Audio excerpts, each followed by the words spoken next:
Bonjour, je m'appelle Karim Genouni et vous souhaite la bienvenue sur ce nouvel épisode du podcast Génération Kairos. L'objectif de ce podcast est de décortiquer et partager les histoires inspirantes des modèles de réussite au Maroc et dans le monde, dans tous les domaines. Le Kairos est un concept d'origine grecque qui signifie le moment propice, l'instant T où il faut saisir l'opportunité, avant et trop tôt et après trop tard. Mes invités sont des entrepreneurs ou des leaders dans leur domaine qui ont à force d'effort su reconnaître et saisir les opportunités au moment décisif. À travers leurs témoignages et une conversation sans filtre, je chercherai à mieux comprendre leur parcours, leur personnalité et les habitudes qui les ont aidés à réussir. Bonne écoute sur Génération Kairos.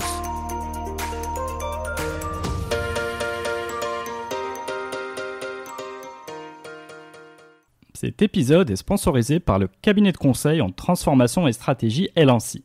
Le cabinet Elancy est membre du réseau Elancy International et intervient en Europe et en Afrique depuis plus de 12 ans dans les secteurs de la banque, l'assurance, l'industrie et les services. Vous êtes perdu dans la jungle des cabinets de conseil ? Connectez-vous sans plus tarder sur www.elancy.ma et partez à la rencontre d'une équipe de consultants engagés dans la réussite de vos projets et qui affectionnent plus particulièrement les thématiques de l'innovation et de la transformation digitale. Bonne écoute sur Génération Kairos. Bien, bonjour à tous. Aujourd'hui, j'ai grand honneur et grand plaisir d'être avec Youssef Charaibi. Bonjour. Bonjour Youssef. Bienvenue sur le podcast Génération Kairos. Avec plaisir, merci pour ton invitation. Écoute, tout le plaisir est pour moi. Je vais te présenter rapidement Youssef. Alors donc tu es président directeur général et cofondateur du groupe Outsourcia. Donc le groupe Outsourcia est un acteur indépendant de référence, un acteur marocain du secteur de l'externalisation des services de gestion de la relation client. Alors multicanal, externalisation des processus métiers, également de back-office, en onshore et offshore. Le groupe Outsourcia est un groupe marocain créé en 2003 qui va fédérer sous une même marque ombrelle 1800 collaborateurs quand même, bravo, répartis sur 4 pays, la France, le Maroc, Madagascar et le Niger, et aujourd'hui réalise un chiffre d'affaires de 22 millions d'euros. Donc cher Youssef, je suis ravi de t'avoir sur ce podcast pour 3 raisons. La première, c'est que tu as vraiment le profil de l'entrepreneur, oui, mais également développeur qui a de l'audace. Donc Outsourcia est un groupe, c'est une grosse PME par sa taille, mais qui a été prudente dans son modèle de développement, quasiment financé à 100%, autofinancé à 100%, et être quand même, avec de l'audace, le premier outsourceur marocain à avoir remonté la chaîne de valeur pour se renforcer auprès des donneurs d'ordre en Europe, en faisant donc l'acquisition de sociétés en France, avec cette stratégie mixte qui est de réussir bien, onshore-offshore. Tu es un entrepreneur qui a démarré, et c'est assez amusant, dans la tech, c'est-à-dire que tu étais dans cette première vague d'entrepreneurs que moi personnellement je connais, et qui revit aujourd'hui avec les startups, mais qui a démarré il y a une vingtaine d'années.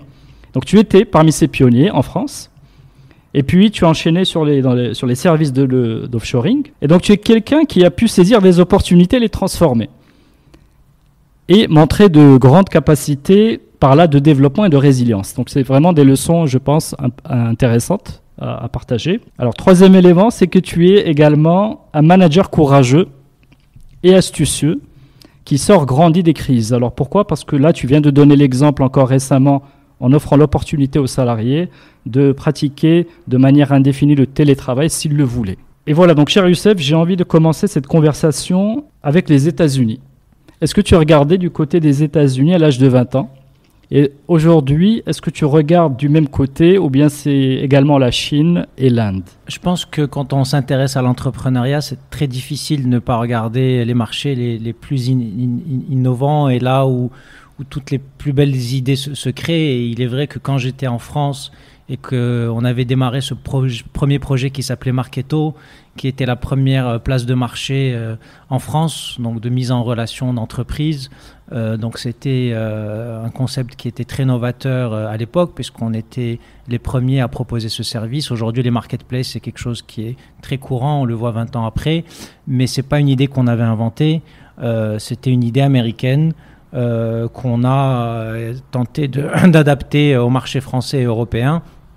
Et c'est vrai que ça démontre que lorsqu'on s'intéresse en permanence justement aux marchés les plus innovants, c'est une source d'inspiration qui est très importante et également une marque d'humilité puisqu'on n'est pas en permanence en train de chercher des idées que personne n'a eues, mais plutôt essayer de voir les vrais génies qui existent souvent aux États-Unis et aujourd'hui de plus en plus effectivement en Asie du Sud-Est. C'est finalement ce qu'il y a de plus simple pour essayer de voir les tendances majeures qui vont marquer les années à venir et d'arriver suffisamment tôt sur un marché pour bénéficier de ce fameux first mover advantage et avoir une position de pionnier sur un marché émergent. Et donc, c'est clair que les États-Unis, c'est une source d'inspiration très importante, en particulier dans le domaine des startups. Et c'est vrai que j'ai commencé ma carrière avec une première startup avant même de finir mon diplôme, parce que j'ai vu qu'il y avait un timing très important qu'il fallait saisir à ce moment-là et que le faire 2 ans plus tard, ça aurait eu peut-être beaucoup moins d'impact, notamment avec cette idée de marketplace à l'époque.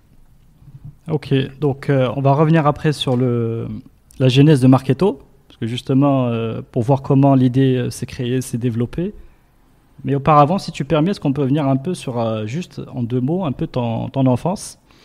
Est-ce que déjà il y avait ce caractère audacieux au travers des centres d'intérêt que tu avais? Est-ce que déjà tu avais appris à prendre des risques très tôt? Alors, je m'en suis pas forcément rendu compte assez tôt. C'est plus au moment où j'ai commencé à faire mes études et j'ai su que j'ai voulu aller vers une voie qui allait pouvoir m'offrir le maximum de portes. Et c'est vrai qu'à l'époque et encore aujourd'hui, la prépa, on sait que c'est quand même une très très bonne école pour ouvrir beaucoup d'opportunités, ne serait-ce que par le réseau qu'on peut y créer. Et c'est là où j'ai rencontré mon premier associé d'ailleurs. Et c'est vrai que dans un sens, mais comme beaucoup le font aujourd'hui, j'ai pris un risque en voulant absolument intégrer cette première école qui était HEC à Paris à l'époque. Et donc c'était un moment où tout le monde n'est pas forcément prêt à faire autant de sacrifices pour se dire que c'est des années décisives et donc j'ai tout donné pour pouvoir intégrer cette école en me disant que à la fois pouvoir bénéficier d'une bonne formation parce qu'on sait que c'est très important pour pouvoir créer des entreprises d'avoir la formation qu'il faut, mais au-delà de ça, parce que les bonnes formations on peut les trouver un peu partout aujourd'hui, ce qui compte surtout c'est cet écosystème justement et ces rencontres qu'on peut faire avec des personnes qui peuvent être inspirantes, aussi bien tous les intervenants intéressants qu'on a pu avoir. Donc moi j'avais rencontré beaucoup d'entrepreneurs à HEC qui venaient nous parler de leurs expériences et c'est vrai que très tôt, dès la première année, ça m'a vraiment fait rêver et je me suis dit c'est de ce côté-là qui vaut mieux. Donc, aller. Première année d'école. En tout cas en 2e année ça s'est confirmé. D'accord. Puisque j'avais démarré en banque d'affaires et j'ai décidé de quitter la banque d'affaires pour justement aller du côté non pas de ceux qui conseillent mais de ceux qui réalisent des projets parce que pour moi c'était beaucoup plus fascinant, même si c'est plus risqué bien entendu, mais je pense que le risque c'est quelque chose qui est fondamental et qu'il faut apprécier pour pouvoir réaliser des choses. Ok, donc tu es sur le campus d'HEC, je crois que c'est en 97. Oui, exactement. Et puis il y a cette révolution Internet qui se profile. Donc moi j'ai l'impression que c'est une rencontre qui a un peu changé ta vie, ou alors tu me corriges. Comment s'est passée cette idée de Marketo et qui s'est transformée en business? C'est quelque chose qui a bouleversé la vie du monde entier, puisque donc moi j'étais en France, donc effectivement je suis rentré à HEC en 97. On a l'impression qu'Internet c'est très ancien, mais en fait le premier fournisseur d'accès à Internet en France c'était en 1995. Donc c'était encore tout frais et donc on apprenait en fait tout ce que tu allais pouvoir apprendre, ce nouveau média révolutionnaire. Et puis on a assisté et j'ai pu voir l'émergence de cette première vague de start-up aux États-Unis. Et donc très rapidement ça arrivait en Europe et c'était flagrant qu'une révolution était en train de se produire et que ce serait vraiment dommage de ne pas en faire partie, puisque des révolutions pareilles ça arrive rarement dans l'histoire de l'humanité. Mais comment tu arrivais à décoder aussi jeune? Il n'y en avait pas beaucoup qui arrivaient à l'époque à décoder. Tout le monde était un peu dans l'observation ou l'attentisme. Il y en a très peu qui ont saisi vraiment des opportunités. et encore moins qui ont réussi. Alors à mon époque, il y avait quand même en France, donc en 98-99, une première vague importante de création de start-up et surtout un écosystème en termes de financement qui était inédit et qu'on n'a jamais retrouvé jusqu'à aujourd'hui, puisque c'était une période où c'était très très facile de lever des fonds avec une bonne idée, une bonne équipe qui démontrait une capacité d'exécution. Et comme beaucoup d'acteurs même industriels ont monté des fonds d'investissement pour ne pas rater le coche et faire partie en fait de cette révolution Internet. Donc on a pu bénéficier de cela et c'est vrai que moi j'avais vu avant moi quelques personnes qui étaient avec moi à l'école et qui avaient créé déjà des projets, donc on a fait partie des premiers, mais c'était relativement facile après quelques mois d'existence d'aller convaincre un fonds d'investissement pour injecter à l'époque plusieurs millions d'euros et déployer un concept. Et très tôt, on a compris qu'il fallait avoir une visée, alors pas mondiale, mais au moins continentale. C'est des projets qui devaient être tout de suite européens, puisqu'on sait que c'est très important d'avoir cette taille critique. Et c'est comme ça qu'au bout de 3 mois, le fonds de Bernard Arnault avait fait confiance à 3 personnes avec une vingtaine de slides PowerPoint, un business plan, une vision sur ce qu'on voulait faire et nous avait confié à l'époque 10 millions d'euros pour démarrer, ce qui est encore aujourd'hui très très difficile à obtenir en si peu de temps. Mais c'était vraiment lié à une période vraiment particulière où il y a eu aussi une survalorisation de ces startups puisqu'il y en a une très grande majorité qui ont disparu depuis. Mais comment tu t'étais retrouvé dans le trio ? Alors comment je me suis retrouvé dans le trio ? Le hasard des rencontres ? C'est justement ça. J'ai assisté en fait à un cours donc sur l'entrepreneuriat et puis il y a un intervenant qui est venu, qui avait raconté son histoire, qui était un ancien également de mon école, que je suis allé voir en fin d'intervention pour lui dire voilà, je fais un stage en banque d'affaires à Londres, mais finalement ça m'intéresse beaucoup plus de travailler sur Internet. Est-ce que je peux... Donc voilà, j'ai discuté avec lui et j'ai senti que c'était une personne qui était déjà pionnière et qui avait déjà fait ses preuves en termes de lancement de nouvelles idées. Et c'est comme ça que ça a démarré. On a discuté. J'ai démarré en stage quelques mois. Et puis après, il m'a proposé de rejoindre l'aventure. Et forcément, vu que la structure n'existait pas encore, c'était forcément en position d'associé, vu que tout était à mettre en place à ce moment-là. Et c'est comme ça que j'ai pu être associé dans cette première aventure, avec une idée qui venait pas de moi, mais une personne en qui j'ai fait confiance et une équipe qu'on a pu constituer ensemble par la suite, puisqu'on était 3 et on a fini à plus de 40 et on a même ouvert une filiale à Hong Kong et on a fini par céder l'entreprise à Vivendi 2 ans plus tard. Donc ce trio te fait confiance en fait, assez rapidement. En fait, il fait confiance au départ. Il me connaissait pas, donc c'était plus une rencontre et un fit qui a pu être créé, comme ça se fait souvent au départ lorsque on échange des idées, qu'on se dit on a plutôt envie de tenter quelque chose. Donc au départ, on a vu et on a testé le principe de collaborer. Et après, j'ai pu faire mes preuves avec du travail, de la curiosité et de la valeur que j'ai pu apporter à cette équipe qui a fait que je me suis retrouvé dans l'équipe de fondateurs de ce projet en fait. Très bien. Donc là, donc c'est un projet qui te prend 2 ans, c'est ça ? Exactement. Oui. Alors à l'époque, c'était vraiment accéléré puisque donc 3 mois après la création de la boîte, donc levée de fonds auprès du fonds de Bernard Arnault. Après, on constitue une équipe très importante. On va chercher des experts dans tous les domaines dont on avait besoin. Donc inutile de dire qu'ils étaient tous plus âgés que nous. Moi, j'avais 24 ans à l'époque. Donc des personnes à très forte valeur qu'on a pu convaincre de nous rejoindre en réduisant leur salaire de 30%. Contre des stock options, puisque tout le monde justement voulait faire partie de cette vague qui paraissait très prometteuse. Et c'est comme ça qu'on a pu constituer une très bonne équipe, s'installer également en Asie, et puis avoir une très forte notoriété assez rapidement. Donc à l'époque, l'idée c'était qu'il fallait arriver très tôt sur un marché et faire connaître sa marque de façon très importante dès le démarrage, justement, pour capter le plus gros de ce marché émergent. Et c'est ce qu'on a réussi à faire puisqu'on était la première marque B2B en France. Et lorsque Vivendi, donc qui est arrivé un petit peu plus tard sur le marché en fait du e-business, a souhaité au lieu de partir de zéro, de racheter en fait des acteurs qui étaient déjà présents dans différents domaines.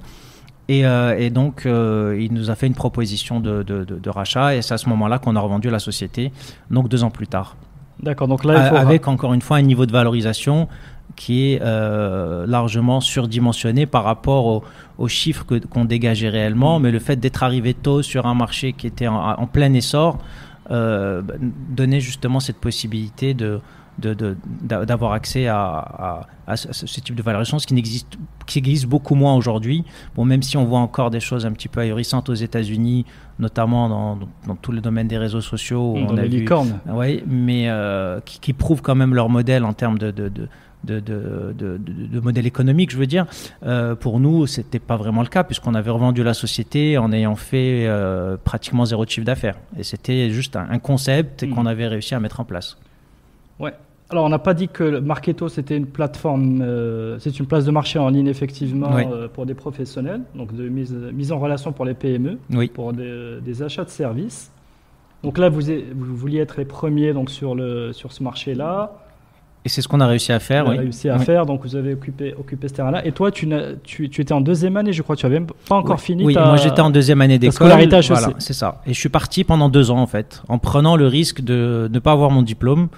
Mais heureusement, on a réussi à vendre la société 2 ans après et j'ai pu négocier un retour à l'école pour avoir mon diplôme, ce qui m'a quand même servi par la suite. Ça aurait été un petit peu dommage de rater ça. Bien entendu. Non, mais voilà, ça prouve clairement que tu as pris ce risque-là, un risque important à ce moment-là. Je vous dis, le timing, c'est fondamental. Dans toute création de projet, à 6 mois près, tout peut changer. Donc, c'était soit je rejoignais le train à ce moment-là, soit j'avais aucune garantie de trouver quelque chose d'équivalent quelques mois plus tard. Très bien. Donc là... Donc c'est une première expérience successful, donc avec cette levée de fonds réussie. Vous aviez rencontré Jean-Marie Messier à cette occasion-là? Alors non, on n'avait pas eu ce plaisir, mais c'est son équipe et son directeur de la stratégie avec qui on négociait, et c'est lui qui avait donc géré le rachat de notre société. Ok, très bien. Ceci dit, il faut savoir que Jean-Marie Messier est parti quelques mois après cette acquisition, et c'était parmi les dernières choses un petit peu...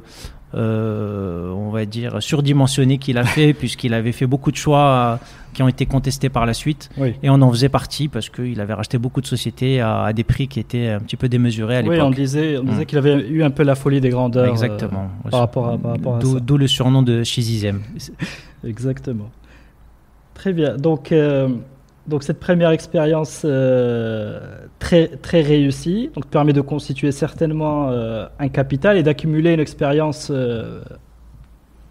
intéressante à la fois en termes de création, d'accélération et de vente. Vraiment un cycle, enfin vraiment l'occasion de faire le tour très rapidement. Il manquait quand même quelque chose de fondamental et qui peut être aussi traumatisant pour un entrepreneur, c'est que c'est une société qui gagne absolument pas d'argent. Et ça, pour le coup, c'était aussi une bonne leçon de se dire c'est pas la vraie vie ce qu'on vient de traverser. D'où l'éclatement de cette bulle Internet d'ailleurs qui a eu lieu à partir de 2000 en France et la crise qui a suivi, où on se disait il faut revenir à des fondamentaux et des choses plus concrètes. Et c'est ce qui m'a beaucoup aidé également dans le choix de la suite des projets que j'ai réalisés, parce que vraiment j'avais envie d'aller vers des choses plus tangibles. Et on a bien vu que c'était une bulle qui était un petit peu anormale et dangereuse. Donc avec le recul, tu dirais que c'est un one-shot réussi, mais... je suis très heureux d'avoir pu le vivre, mais on voit très bien que c'est pas la vraie économie. C'est pas la vraie économie, tout à fait. Alors donc après, tu vas revenir à des logiques de repositionnement, de carrière ou de choix professionnels. Tu t'orientes vers les télécoms. Exact. Alors, donc c'est un choix judicieux qui après va t'amener petit à petit vers l'offshoring. Mais est-ce que le choix des télécoms, c'était de rester dans la tech avec une nouvelle vague qui se préparait? Parce que certains disent que la vague des années 2000, c'était aussi la vague des télécoms. Oui, effectivement. Non, en fait, après cette expérience, donc on est en 2001. Et là, ce qui m'intéressait surtout, c'est de trouver un projet qui me permettait de revenir au Maroc. Parce que j'avais envie de revenir vivre ici. Je savais que j'étais parti uniquement pour faire mes études et avoir une expérience de quelques années. Donc là, en plus, c'était la crise avec l'éclatement de cette bulle Internet, etc. Donc je me disais, il faut que je trouve un secteur où je vais apprendre, où je vais avoir une expertise. Parce que j'ai considéré que même après HEC et après ces 2 ans de start-up, j'étais un expert en rien du tout. Et je me disais, c'est quand même un peu dommage, autant avoir au moins un domaine où je peux avoir une vraie valeur ajoutée que je peux apporter. Et donc je me suis dit les télécoms, pourquoi ? Parce que c'était un secteur qui était aussi booming au Maroc à l'époque. Au début des années 2000, tout était en train de se passer, la libération du marché, les nouvelles technologies qui arrivaient. Et je me suis dit, voilà, je vais essayer d'apprendre un secteur dans une logique où j'aurais pu aussi entreprendre dans ce domaine-là. Il se trouve que donc, j'ai atterri dans les télécoms et toujours donc, par ce réseau HEC, j'ai pu avoir une mission de bras droit pendant 1 an du directeur de la relation client de chez Orange, puisque ça se fait pas mal en fait quand on a cette spécialisation en entrepreneuriat, de pouvoir travailler avec des dirigeants de façon très proche et de pouvoir même si on n'a pas énormément de contenu, mais en termes de méthode et d'approche, on peut apporter des choses. Et donc, j'ai travaillé avec lui pendant 1 an. Et c'est là où j'ai découvert en fait le métier de la relation client, du marketing relationnel, des centres d'appel et de l'externalisation. Et là encore, pour le coup, le modèle, c'était l'Inde. Et puisqu'on voyait qu'à ce moment-là, les Indiens étaient en train de se positionner sur l'externalisation dans les métiers de service pour le marché américain et anglais. Et là, je me suis tout de suite dit, il y a quelque chose qui est en train de se produire et il n'y a aucune raison pour que le Maroc ne devienne pas l'Inde de la France. Et Orange eux-mêmes commençaient à réfléchir à des externalisations en dehors de la France. Donc au départ, je me suis dit, je vais faire du conseil pour accompagner des entreprises françaises dans leur externalisation en offshore, en privilégiant cette destination Maroc. Et puis très tôt, je me suis rendu compte qu'il y avait encore très peu d'acteurs en fait sur le marché, et que, encore une fois, même si c'est pas une idée qui vient de moi, mais qui a fait ses preuves ailleurs, il était encore temps de se positionner en tant qu'opérateur et proposer en fait des services avec une équipe qui allait être basée en France. Donc c'était l'intérêt aussi de pouvoir trouver un secteur qui allait permettre de capitaliser en fait sur ces années passées en France. Et donc on a créé un bureau à Paris pour proposer à des donneurs d'ordre français de gérer leurs relations clients au Maroc. Et c'est comme ça que l'idée a été créée. Et puis j'ai rencontré mon associé chez Orange également, qui lui pour le coup est un vrai expert de la relation client. Mais là, attends, si tu permets, là, comment c'était ? Tu étais dans les murs d'Orange en train de phosphorer sur tout ça. C'est ça. Travailler le jour, phosphorer la nuit et chercher le bon associé qui allait te permettre de relever ce défi. C'est ça. C'est un peu ça l'idée. Il était également en mission chez Orange, dans la même direction de la relation client. D'accord. J'ai parlé un petit peu de mon idée. Il m'a tout de suite dit « Ah oui, c'est hyper intéressant.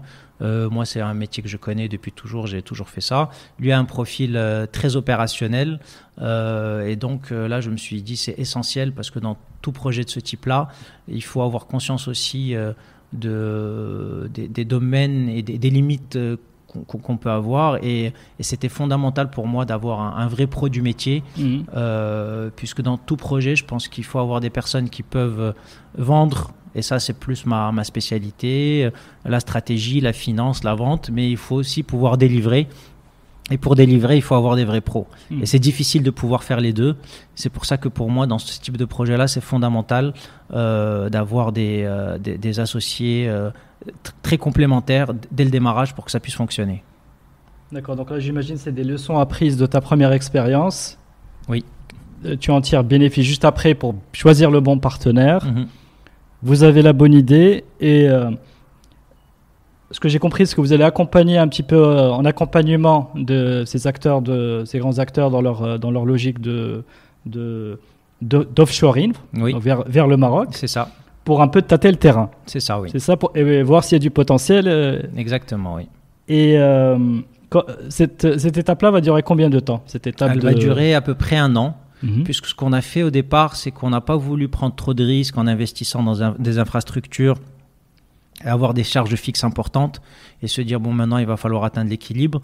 On a fait l'inverse, on a d'abord trouvé des clients, construit une relation de confiance avec eux en leur montrant qu'on avait une expertise à leur apporter, et puis on a loué des positions dans des centres qui existaient. Alors là, ça m'intéresse. Quand tu rencontrais des clients, vous y alliez à deux avec une presse PowerPoint, une plaquette. C'est ça, exactement, un concept, une approche. Beaucoup de culot. Il en faut forcément lorsqu'on a 0 client, mais bon, on arrive à capitaliser aussi sur ses expériences passées, donc on met plus en avant l'équipe. Et donc, même si le projet est nouveau, on peut montrer qu'on connaît le sujet, notamment avec une approche plus dans le conseil, qui était du coup notre spécialité. Et donc, du coup, on pouvait être rassurant. Et donc, les gens faisaient bien entendu plus confiance à des personnes qu'à une société, vu qu'au départ, elle venait d'être créée. Et là encore, bien entendu, c'est fondamental de pouvoir commencer avec des personnes qui ont déjà travaillé avec vous et qui savent que vous êtes suffisamment fiable pour qu'ils puissent vous faire confiance, même si c'est pour gérer à 3000 km leur relation client. Donc là, c'est très important. Il faut noter qu'il n'y avait pas de précédent en réalité. Alors là, encore une fois, on n'a rien inventé et c'est vraiment l'idée Sur majeure, même au Maroc. Sur le marché français. Sur le marché français, non, on n'a pas été les pionniers là-dessus. D'accord.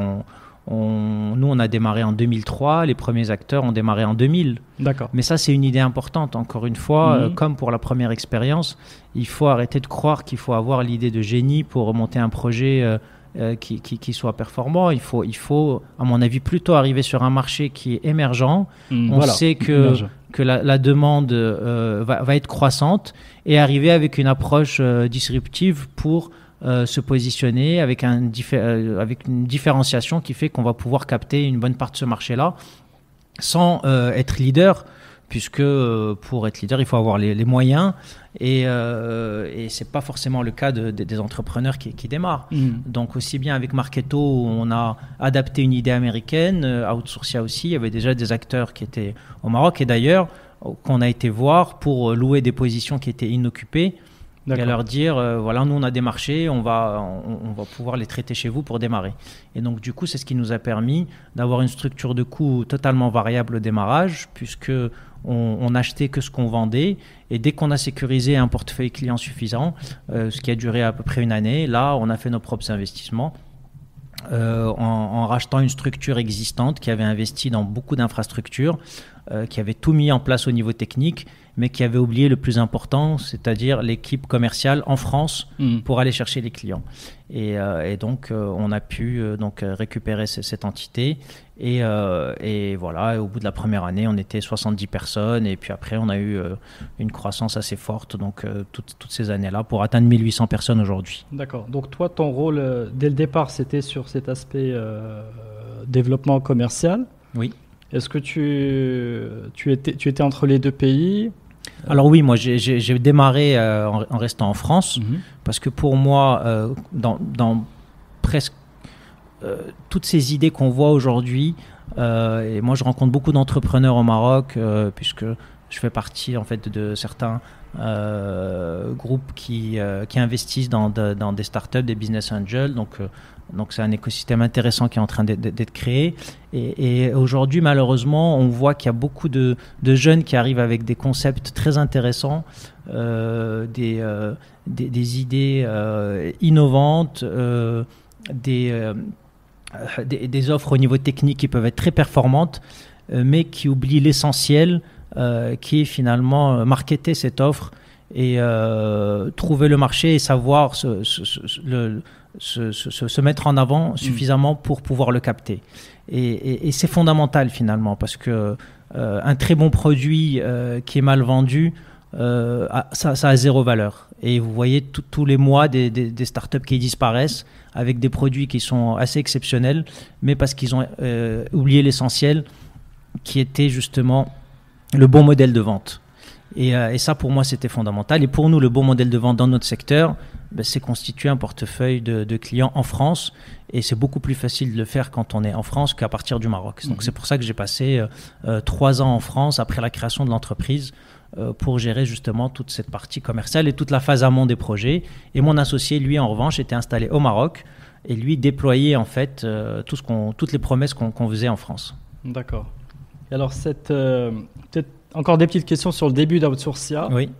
Peut-être la marque, comment elle est venue. Et puis, je crois que vous étiez très connecté aux marchands e-commerce. Oui. Est-ce que c'est un choix on va dire, de spécialisation pour se différencier de la concurrence et attaquer un marché qui était émergent pour le coup également en France? Alors, en fait, le nom de Outsourcia, déjà, moi j'ai été très étonné quand j'avais cherché de voir qu'il n'avait pas été déjà pris, parce qu'il paraissait tellement évident. Oui. Et je pense que c'est important d'avoir des marques ombrelles quand on veut faire ces métiers-là, puisque ça facilite beaucoup, ne serait-ce que dans les moteurs de recherche, lorsqu'on a un nom qui évoque aussi. C'est un nom qu'on retient facilement. Et donc c'était un nom qui était disponible et surtout qui nous a permis de se dire, on ne va pas dès le départ axer notre positionnement sur les centres d'appel, comme ça s'est beaucoup fait à l'époque, mais il y avait une vision dès le démarrage d'aller vers l'externalisation et l'outsourcing des métiers de service de façon générale. Et c'est vrai qu'aujourd'hui, les centres d'appel, c'est moins de 50% de notre chiffre d'affaires. Donc c'est bien qu'il y a encore une autoroute de services externalisés à développer dans les destinations offshore. Donc ça, c'est par rapport à la marque. Et votre deuxième question, c'était sur C'était par rapport aux marchands. Oui, alors oui, donc le secteur du e-commerce, c'est là où j'avais démarré en fait. Donc c'était mon premier écosystème justement de toutes les boîtes e-commerce qui avaient été créées en France. C'est là où j'avais mes amis, c'est là où beaucoup aussi d'anciens de l'école avaient créé des entreprises. Et donc pour moi, c'était le plus simple d'aller voir en fait ces acteurs pour leur proposer des services de réduction de coûts dans la gestion de leurs relations clients. Et ça tombait très bien puisque en fait, il y a deux secteurs importants aujourd'hui dans l'externalisation. Il y a les télécoms qui sont encore aujourd'hui les plus grands donneurs d'ordre, mais qui travaillent avec les prestataires les plus importants en termes de taille, puisque c'est des volumes qui sont énormes. Et donc, comme il y a une problématique de dépendance économique, donc ils vont travailler qu'avec des très gros prestataires. Et nous, on venait de démarrer, donc de toute façon, c'était très difficile d'avoir accès à ces très gros marchés. Donc, on a été sur le marché des e-marchands, qui est également un marché très intéressant, puisque ça permet de démarrer avec des sociétés de petite taille qui, dans certains cas, deviennent aussi très importantes. Donc pour nous, c'était idéal en termes de stratégie. Alors après, en termes de développement, comment tu pourrais résumer un peu les grandes phases de développement d'Outsourcia, avec peut-être en mettant un peu le focus sur cette stratégie onshore-offshore, donc maintenir coûte que coûte la relation avec les donneurs d'ordre, donc cette dimension commerciale qui t'est chère, donc très importante et structurante. Peut-être en nous racontant alors les premiers clients. Oui. C'est toujours intéressant de voir les premiers clients, parce qu'ils font le premier pas. Oui. Ils acceptent de faire un sacrifice. Et peut-être parler un peu de ces phases de développement résumées qui ont vu la croissance du groupe. Alors en fait, nos premiers clients étaient dans le domaine IT, donc soit des e-marchands, soit des éditeurs de logiciels. Donc on a commencé par travailler avec des éditeurs américains comme Citrix, comme Symantec, donc des sociétés qui s'étaient implantées sur le marché français et qui avaient besoin en fait de support pour les produits qu'ils vendaient. Et donc on a très rapidement constitué une expertise dans le secteur IT de façon générale. Et donc au départ on s'est un peu positionné dans ce domaine en disant nous on est des spécialistes de l'IT et du e-business. On a changé notre positionnement en permanence, mais c'est vrai que là-dessus on a réussi à construire un portefeuille client solide et surtout des revenus récurrents, parce que nous on s'est positionné dès le départ sur le métier du support, des appels entrants, et non pas du télémarketing. Parce qu'il y a quand même deux grands métiers dans les centres d'appel. Il y a le métier des outsourceurs, donc à qui des donneurs d'ordre vont confier la gestion d'une partie globale d'un process. Donc en particulier, par exemple, que ce soit du support commercial, du support technique, du SAV, etc. Et puis il y a le télémarketing qui est vraiment un métier très différent. On va aller faire de la vente par téléphone et qui est aujourd'hui une part très faible de notre chiffre d'affaires. Et dès le départ, c'était pas du tout notre positionnement. D'accord. Et l'intérêt en fait des activités de support, c'est que c'est des flux qui sont récurrents. Et c'est qu'on a une relation qui est très forte avec nos clients, puisqu'il s'agit de mettre en place des process, de s'interfacer avec leur IT. Et donc, c'est difficile de changer de prestataire du jour au lendemain. C'est forcément des contrats de longue durée. D'accord. Et ça, c'est quelque chose de fondamental aussi dans un modèle d'entrepreneuriat, de pouvoir sécuriser des revenus récurrents. et ne pas avoir tous les compteurs qui sont en zéro chaque début d'année et seulement aller chercher un chiffre d'affaires additionnel en se disant qu'il y a la plus grosse partie qui est sécurisée. D'accord. Et ça, c'était vraiment important dans notre stratégie dès le démarrage. D'accord, donc quand tu dis revenus récurrents, c'est bien cette capacité à être sur des grands peut-être pas des grands projets, mais d'être sur des besoins, c'est ça, des besoins récurrents. Oui, vous avez un client qui va recevoir, je sais pas moi, 100 000 appels, 50 000 emails par mois, ça risque pas de disparaître du jour au lendemain. Donc les flux peuvent augmenter un petit peu ou baisser un peu, mais en général, ça vous donne quand même une sécurité en termes d'activité. Contrairement au télémarketing qui lui peut s'arrêter du jour au lendemain parce que l'entreprise peut changer de stratégie de vente par exemple. D'accord, ok. Donc là c'est un peu accompagner toute la stratégie de la relation client effectivement de vos clients. Bon, il y avait clairement une vision au départ. Oui. Et clairement une approche prudente également pour bien sécuriser la création de la structure et son assise. Mais après, donc là on a parlé de 2003. Le visage du groupe se transforme petit à petit. Oui, alors avec deux choses importantes. La première, c'est la diversification en termes de métier. Donc très tôt, on s'est dit, il ne faut pas rester sur les centres d'appel, même si c'est un métier qui est encore aujourd'hui très intéressant, avec beaucoup d'innovation. Il était important pour nous d'aller vers les autres métiers du back-office, qui sont finalement très éloignés en fait, des centres d'appel, puisque là, on parle vraiment de traitements qui sont réalisés donc où il faut générer des tâches administratives, comptables, du traitement d'images, du traitement de texte, de la data, etc. Toujours dans cette logique d'externalisation offshore et puis aussi se diversifier dans le digital puisqu'on a vu très tôt que les réseaux sociaux allaient avoir un impact fondamental sur notre métier et donc on a fait l'acquisition d'une agence digitale qui a été créée en fait par des Français qui sont installés à Tanger précisément et qui ont créé une société qui s'appelle Alias Community et là on s'est dit là aussi il y a une révolution qui est en train de se produire au niveau des réseaux sociaux et comme c'est une expertise qu'on n'avait pas, on a fait le choix de racheter cette société pour très tôt intégrer dans notre offre donc une solution de social CRM et on a été parmi les premiers à le proposer aussi à nos clients en disant finalement aujourd'hui il faut suivre les clients là où ils sont. Au départ c'était naturel pour eux d'appeler. Aujourd'hui de plus en plus ils vont aller directement sur un réseau soit pour faire part de leur insatisfaction ou faire une réclamation et il faut être présent sur ces réseaux et leur répondre et il fallait construire cette expertise également.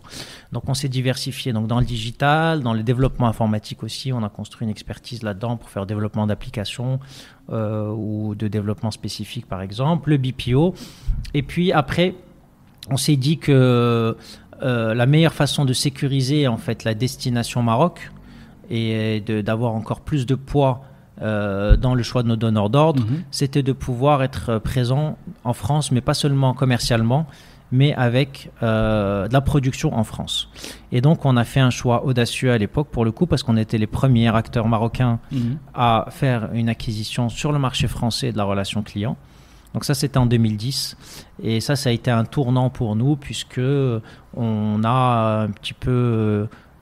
si vous voulez initier ce modèle qu'on pourrait dire de délocalisation inversée où on a été en fait racheter un acteur français qui avait un très beau portefeuille client mais qui avait une assez faible rentabilité de l'ordre de 5% à l'époque en termes de résultats et qu'on a pu en 2 ans multiplier par 3 puisqu'on a pu justement transférer une partie des activités de la France vers le Maroc. Alors comment ça se passe sur ce type de projet ? Vous êtes en recherche d'une cible, vous êtes approché? Non, en fait, là encore une fois, c'est lié en fait à tout un écosystème d'acteurs qui se rencontrent, qui se connaissent, on se voit sur des salons, donc on est un petit peu en interaction permanente avec des personnes qui s'intéressent à l'offshore et puis nous, on a commencé à avoir cette idée de pouvoir s'implanter, pas de le faire en propre parce qu'on sait que c'est difficile de démarrer de zéro. Et donc j'ai commencé à rencontrer certains acteurs, dont certains avec qui j'ai eu des affinités. et en particulier donc le dirigeant de cette société qui s'appelle Ascom, où en fait je lui proposais un projet en rentrant aussi associé avec nous, et puis voilà, on s'est mis d'accord en quelques mois. Pour lui c'était très intéressant de pouvoir rendre sa société beaucoup plus rentable, et pour nous c'était fondamental d'avoir un pied, enfin non plus un pied mais réellement un centre de production en France, et pouvoir proposer à tous les clients qui souhaitaient avoir une partie de leur activité gérée en France, de pouvoir le faire, alors qu'au départ, quand on était au Maroc seulement, on avait tendance à dire à nos clients qu'on peut tout faire au Maroc, ce qui est faux. Il y a des choses qu'on fait très bien ici, mais il y a d'autres qu'il faut maintenir en France. Et donc, et ça nous positionnait aussi comme un acteur français. Et pour certains donneurs d'ordre français, malheureusement, c'est important de travailler avec un acteur français. Donc, même si on est d'origine marocaine, on a également en fait cette présence juridique en France qui nous a aussi beaucoup aidé à décrocher certains contrats. Ok, donc là c'est vraiment un pas audacieux, un pas de géant. Enfin, oui. Comment tu dormais à ce moment-là? Est-ce que tu dormais bien? J'étais convaincu qu'il fallait le faire. Parce que j'imagine qu'il y avait des investissements un peu lourds, qu'il y avait une prise de risque. Non, pas tant que ça. Vous savez, donc moi, on a créé la société en 2003. Jusqu'en 2016, on a été totalement autofinancé et géré en fonds propres, et on a réinvesti nos bénéfices chaque année. Et donc, il n'y avait pas de gros risques. Même pour ces rachats, ces opérations? Oui, ça a été fait en fonds propres, et avec de la dette aussi, puisque lorsque on est une entreprise en croissance et qui est rentable, on arrive à lever de la dette pour faire des acquisitions. Et d'ailleurs, on en avait fait deux au total avant de faire rentrer donc, notre fonds d'investissement. Et donc ça, c'est l'étape importante aussi dans Outsourcia, c'est qu'il y a un stade où quand on veut vraiment passer à une autre étape, donc il faut oublier le fait de se dire la boîte m'appartient à 100%, mais c'est important de faire entrer des partenaires financiers. Donc on garde le contrôle de la société, mais c'est un partenaire qui a pris une participation donc, substantielle dans notre groupe pour nous aider à financer nos acquisitions et également notre extension en Afrique. Et donc la première qu'on ait faite suite à leur arrivée dans le capital, c'est cette société donc française qui est présente à Madagascar, qui s'appelle SEMI, et qui nous a permis d'intégrer dans le groupe un des pionniers de l'externalisation à Madagascar, puisqu'ils avaient démarré également en 2003, en même temps que nous. Et là, ça nous a vraiment facilité le développement de ce marché, puisqu'aujourd'hui Madagascar c'est une destination très intéressante dans l'outsourcing. En termes de prix, c'est imbattable, c'est là où on trouve les conditions les plus attractives. On est à des niveaux de salaire de 1200 dirhams par mois, et donc on arrive à traiter donc, des opérations les plus normées, standardisées, qui nécessitent vraiment des traitements sur des gros volumes, et les prestations à plus forte valeur ajoutée, les plus complexes, on les maintient au Maroc. Et enfin, les prestations où les clients souhaitent vraiment que ce soit géré en France, elles sont traitées en France. Entre-temps, on a également fait un investissement au Niger. Donc là, c'est un marché qu'on a gagné. Là aussi, c'était une opportunité. Orange cherchait un prestataire pour gérer sa relation client localement. Il n'y avait pas d'acteurs installés dans la région. Et donc, on leur a dit que si on remportait le marché, on s'engageait à pouvoir créer la solution en 3 mois. Donc, c'est ce qu'on a fait. On a remporté le marché. On a installé, en fait, on a envoyé des équipes de Casablanca pour tout monter au Niger. Et aujourd'hui, on a un peu plus d'une centaine de personnes sur place. Écoute, bravo pour ces histoires à chaque fois faites d'efforts et je dirais d'intelligence de situation pour transformer ces opportunités. Est-ce que tu peux nous partager maintenant quelques difficultés, peut-être pareillement au début, parce que j'imagine Maroc n'est pas un terrain simple pour l'entrepreneur de manière générale. Bon, il y a toutes les problématiques de recrutement, etc. Tu peux nous partager un peu quelques leçons apprises sur ce volet-là, difficultés, et comment on peut les surmonter? Alors, franchement, pour moi, c'est un petit peu... je vais pas rejoindre en fait le discours un peu mainstream qui consiste à dire que c'est très difficile d'entreprendre au Maroc, on a beaucoup de difficultés, etc. Déjà, pour une première chose, c'est que moi, presque tous mes clients sont en France. Donc il y a déjà une très grosse partie, si vous voulez, des problèmes d'une société qui sont trouver des clients et se faire payer à temps, que nous on n'a pas du tout, vu que on a affaire à des donneurs d'ordre français, et pour le coup ça c'est un vrai bonheur en termes de respect de contrat et de paiement. On est payé à 60 jours et c'est clair qu'on n'aurait jamais pu avoir la même histoire en étant autofinancé comme on l'a été si on avait que des clients marocains. Okay. Ça, c'est quelque chose de fondamental qui fait que ça a beaucoup changé, si vous voulez, l'histoire de l'entreprise. Après, au niveau du recrutement, aujourd'hui, c'est vrai que c'est une difficulté qu'on a de plus en plus parce qu'on voit que le français et la maîtrise de la langue, ça devient une vraie difficulté au Maroc. Mais quand on a démarré, c'était vraiment une aubaine de pouvoir trouver autant de jeunes, autant aussi qualifiés, qui nous permettaient d'avoir un modèle économique très intéressant dès le démarrage par rapport au prix français. Et c'est pour ça que le Maroc est devenu la première destination de l'offshore francophone. Et aujourd'hui, vous avez 120 000 personnes qui travaillent dans l'offshoring au Maroc. Donc avant de se plaindre sur les carences de ce marché, il faut déjà rappeler qu'est-ce qui nous a permis aujourd'hui, nous, d'atteindre ce rang de leader. C'est parce qu'on a globalement une main-d'œuvre qui est très bien formée et qui en plus se prête très bien à nos métiers, d'un point de vue culturel, linguistique, etc. Alors c'est clair que depuis quelques années, on continue à faire de la croissance, mais qu'on en fait beaucoup moins que ce qu'on pourrait parce que le marché et les ressources se sont rarifiées et que c'est de plus en plus difficile de trouver des personnes qui ont un niveau qui correspond à ce qu'attendent nos donneurs d'ordre. Et là, c'est un vrai gâchis monumental parce qu'on pourrait, au lieu de créer 10 000 emplois par an, ça pourrait être 20 000 ou 30 000 sans aucune difficulté. Et le seul vrai frein, c'est ça. C'est pas les coûts parce qu'aujourd'hui, on a toutes les destinations en Afrique qui sont moins chères que le Maroc. Et pourtant, le Maroc continue à drainer les plus gros des marchés puisqu'on est dans un métier où l'expertise est fondamentale, la valeur ajoutée qu'on apporte. Et les clients ne regardent pas seulement un coût, mais regardent justement toute l'expertise et les revenus additionnels qu'on peut leur apporter également. Donc là-dessus, ça reste une très belle destination. Malheureusement, et ça, je pense qu'on en a suffisamment parlé, notre système éducatif aujourd'hui fait que les langues ont été totalement oubliées et qu'aujourd'hui, en termes de savoir-faire, on est très bon, mais tout ce qui concerne le savoir-être et la communication, il y a des lacunes qui deviennent très handicapantes dans notre pays. Oui, j'ai vu également que que le secteur un peu s'était doté de moyens de formation, mais peut-être insuffisant au regard de tout ce qu'il y a à faire en termes de langue. En fait, nous, on peut faire de la formation à un métier, il n'y a pas de problème. On peut apprendre des techniques, on peut apprendre des outils, on peut apprendre les produits d'un client, mais on ne peut pas se substituer à l'école et apprendre le français. Et ce n'est pas en 3 mois qu'on peut faire des miracles. Ok. Vas-y, cher Youssef, tu peux te servir de l'eau, je t'en prie, même si on est en direct, comme toujours. Peut-être avant de finir, de clôturer, on va dire, la partie Outsourcia et finir avec quelques questions.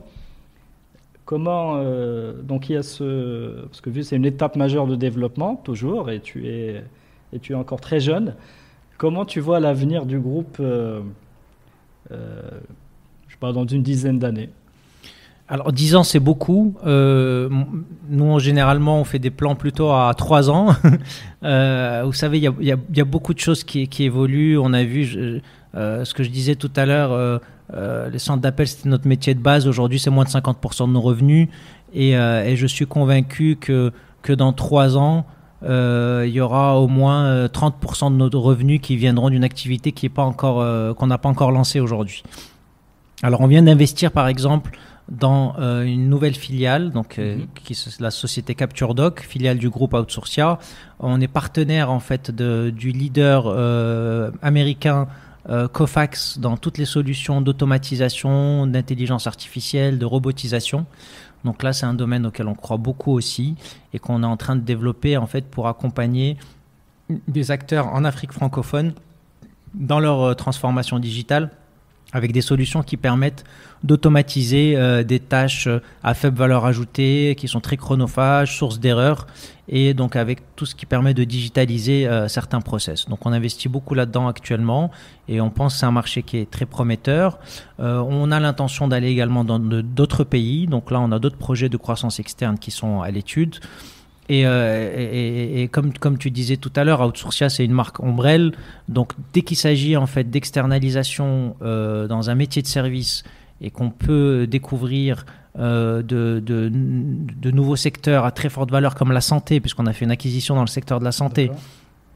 L'année dernière, on a racheté un acteur français qui s'appelle Simplify, avec des fondateurs qui sont aujourd'hui associés du groupe et qui vont nous permettre de développer tout le secteur de la santé qui est stratégique, et on le voit encore plus aujourd'hui avec ce qu'on traverse.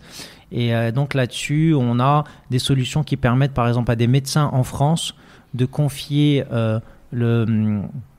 les comptes rendus médicaux à d'autres étudiants de dernière année en médecine au Maroc, qui vont saisir ces comptes rendus et leur renvoyer en temps réel pour permettre aux médecins français de se concentrer en fait sur des activités eux ont plus de valeur. Et ça, c'est des choses qui sont totalement nouvelles, qu'on n'aurait pas du tout pu anticiper il y a quelques années, et qui montrent justement qu'il y a une autoroute dans les métiers de l'externalisation. Et là, je vous donne l'exemple de la santé, et qui pour nous a vraiment beaucoup d'avenir. Donc on va continuer à se diversifier dans différents secteurs, dans d'autres géographies, c'est à l'étude actuellement, on est en train de travailler sur des projets de croissance externe, et donc tant qu'on maintient de la croissance, qu'on va vers d'autres métiers, qu'on va vers d'autres pays, et qu'on aime ce qu'on fait, moi pour le moment j'ai envie de rien changer. En fait, quand je t'écoute, j'ai l'impression que les acquisitions se sont faites un peu avec des profils équivalents. Des entrepreneurs. Oui. Enfin, des différentes acquisitions. Oui. C'est vraiment des gens un peu qui te ressemblent. Tu me corriges. Hein. Des entrepreneurs qui ont fait leurs preuves dans un secteur. Oui. Et puis à un moment, voilà, l'idée c'est de grandir ensemble. Alors la différence, c'est que c'est tous des experts dans leur domaine, en fait. Et ils ont vraiment apporté quelque chose qu'on n'avait pas initialement, que ce soit dans le BPO, que ce soit dans la santé, que ce soit dans le digital. C'était pas en fait dans notre ADN initialement dans Outsourcia, et c'est pour ça aujourd'hui qu'ils sont tous associés dans le groupe, parce que toutes les opérations se sont faites à travers donc un rachat d'actions, mais également un échange d'actions qui leur permet en fait d'être aujourd'hui donc associés dans le groupe Outsourcia, qui est aussi notre force aujourd'hui, puisque c'est des personnes qui sont toutes impliquées dans le développement de ce groupe, et c'est ce qui nous permet justement de valider et de sécuriser ces investissements. Donc quelque part, il y a bien cette idée de synergie, oui. De synergie pour exactement. Pour faire de plus belles choses ensemble. Alors, si tu veux bien, on va passer à une série de petites questions. D'accord. Et comme ça, on te libère. Donc, on a bien vu que tu as très souvent soit piqué ou copié des bonnes idées. De laquelle es-tu le plus fier ? Alors, je ne pense pas qu'on peut parler de piquer ou copier. Ce que je disais, c'est que il faut rester à l'écoute des tendances majeures sur le marché, et en particulier sur les marchés les plus innovants, qui sont les États-Unis et l'Asie, et choisir le bon timing pour pouvoir les lancer sur son marché local. Parce que quand on arrive trop tôt avec un concept révolutionnaire, il n'y a pas de marché, on n'a pas les moyens de tenir le temps qu'il faut pour que le modèle économique tourne. Et quand on arrive trop tard, il y a déjà trop d'acteurs, et donc on n'arrive pas du tout à prendre sa place. Donc je pense que ce qui est différenciant, c'est d'avoir une approche disruptive sur un marché émergent. Et ça, c'est vrai que c'est ce qu'on a réussi à faire pratiquement à chaque, aussi bien création de nouvelles activités dans Outsourcia, ou alors des acquisitions qu'on a pu faire. D'accord. Vous êtes un groupe de 1800 collaborateurs. Oui. Quelles sont les bonnes leçons de management que tu pourrais nous communiquer, et peut-être des enseignements aussi, parce qu'il y a certainement des choses qui se corrigent. Alors, la première des choses, c'est pour constituer l'équipe initiale, il faut vraiment avoir conscience qu'il faut vraiment avoir des profils complémentaires autour de soi. Et il ne faut pas s'entourer de personnes qui sont identiques, puisque c'est redondant. Et donc, c'est très important d'aller chercher un expert dans chaque domaine et avoir conscience également de ses lacunes pour pouvoir justement très bien s'entourer et revenir à cette idée initiale dont j'avais parlé tout à l'heure, que dans tout projet, il faut un très bon développeur, vendeur, stratège, mais également un vrai expert qui va pouvoir délivrer et produire. Et pour moi, c'est fondamental de bien gérer ces deux aspects. Et autour de ça, construire en fait une équipe de personnes qu'on doit rendre très rapidement responsables, autonomes, impliquées, justement en valorisant en fait tout ce qu'ils vont pouvoir apporter en termes de complémentarité. Et ça, moi aujourd'hui j'ai un comité de direction avec 8 personnes qui sont là depuis plus de 10 ans en moyenne et qui sont fondamentales dans tous les projets de développement qu'on va lancer. Et c'est le vrai socle qui nous permet de construire tout ce qu'on fait, puisque évidemment, une fois qu'on a une idée, une vision, qu'on a envie de développer un concept, la vraie différence et ce qui change le tout, c'est cette capacité à délivrer et à exécuter. Alors, tu nous as parlé tout à l'heure d'opportunités que le groupe avait saisies. Donc, tout ça va émaner d'un processus de décision. Oui. Moi, je me dis qu'il y a beaucoup d'opportunités et voilà, il y a un petit peu un processus d'analyse qui se met en place. Est-ce que tu peux nous partager un peu quelques aussi bonnes idées là-dessus? En fait, souvent on dit qu'il faut saisir les opportunités, mais moi je pense que les opportunités, il faut vraiment les créer en fait. Il faut se dire encore une fois, en voyant l'évolution du marché, identifier les secteurs émergents sur lesquels il y aura à coup sûr une demande croissante et à partir de là, aller sur les bons territoires pour identifier les bons partenaires et aussi avoir quelque chose à leur proposer. Parce qu'il ne suffit pas de se dire ce marché est intéressant, mais il faut savoir se positionner dessus et montrer à ces bons partenaires qu'on est la bonne personne qu'il faut choisir pour les accompagner en fait, dans ce développement. Donc c'est une logique d'opportunité, oui, mais d'opportunité à créer et non pas seulement dans une position attentiste où il faut saisir des choses qui se présentent. Très bien. Est-ce que tu es d'accord avec la maxime qui dit que l'entrepreneur doit prouver au monde qu'il a raison et que les autres ont nécessairement tort par rapport à son idée, par rapport à son... Ah non, moi je ne suis pas du tout d'accord avec ça. Parce que très souvent, alors si c'est des grands génies, oui, parce qu'ils sont arrivés très tôt, ils ont créé des choses et ils ont fini par convaincre la terre entière qu'ils avaient raison, mais cela on les compte sur les doigts de la main. Et donc si c'est ça notre modèle, on a très très forte chance de se planter. Il vaut mieux plutôt aller encore une fois sur des marchés qui ont déjà fait leurs preuves et qui sont en forte croissance et arriver avec une approche innovante et ne pas chercher à dire c'est moi qui ai inventé l'eau chaude. Non, mais l'idée derrière, c'est que l'entrepreneur va nécessairement rencontrer des résistances. Oui, alors ça c'est lié à tout projet qui va avoir des difficultés opérationnelles dans la mise en œuvre, mais pas au niveau de l'idée. Souvent, on dit voilà, j'ai dû batailler contre tout le monde, personne ne me croyait que ça allait marcher, etc. Moi, c'est pas mon modèle et je respecte trop les vrais génies qui existent sur Terre, mais ceux-là, il y en a pas beaucoup, je vous dis. Et encore une fois, il faut se dire qu'on est au Maroc et déjà avoir s'inspirer de concepts qui ont pu être apporter de la vraie valeur dans d'autres marchés, c'est déjà une très bonne initiative. Très bien. Cher Youssef, où est-ce que tu trouves tes sources d'inspiration?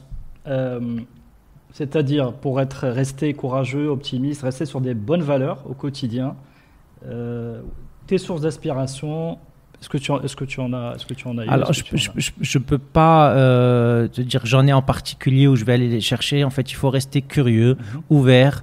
La créativité, en général, déteste tout ce qui est routinier. Il faut sortir en fait des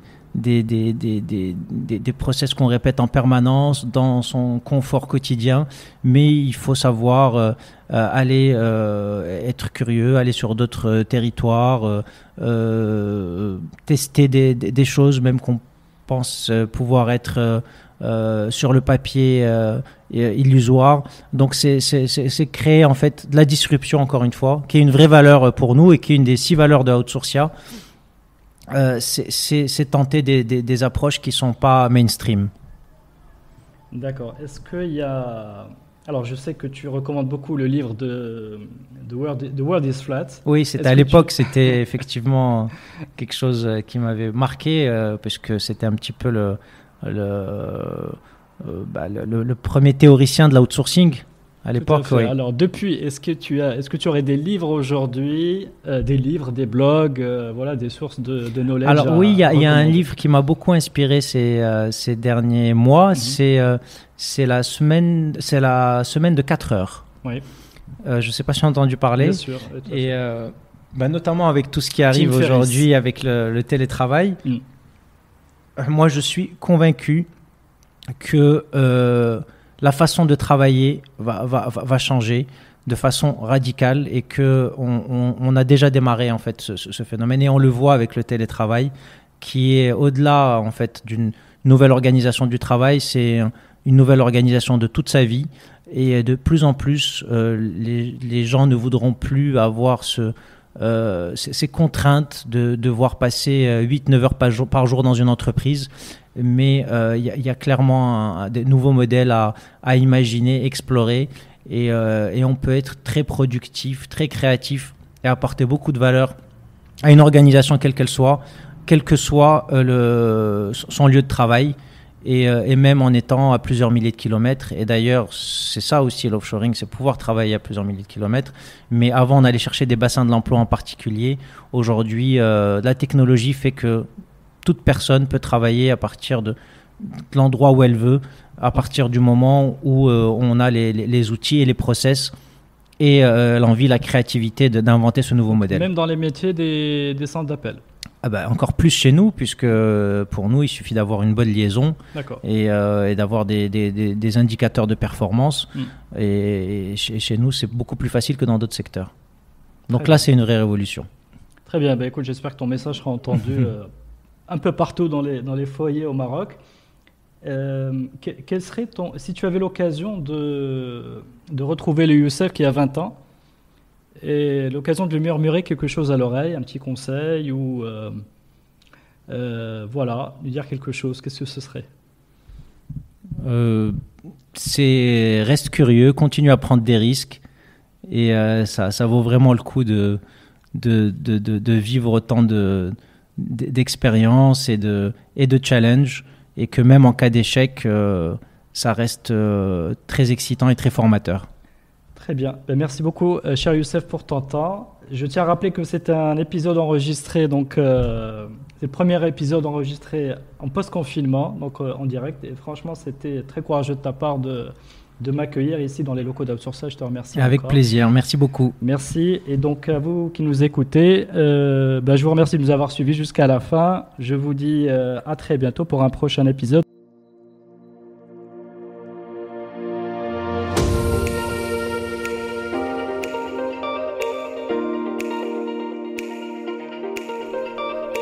Merci d'avoir suivi cet épisode de Génération Kairos.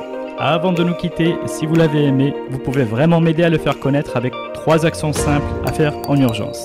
D'abord, le liker, le partager et laisser un message sur les pages Facebook et LinkedIn. Ensuite, abonnez-vous sur votre plateforme préférée de podcast, que ce soit Apple, Google, Spotify ou Deezer. Si vous êtes sur Apple Podcast, allez-y et notez le podcast, si possible, 5 petites étoiles et laissez un gentil commentaire. Continuez à en parler aussi autour de vous, cela m'aidera énormément. L'habillage musical du podcast est Tixon et s'appelle New Day. Restez à l'écoute des opportunités, restez à l'écoute de Génération Kairos. Ciao!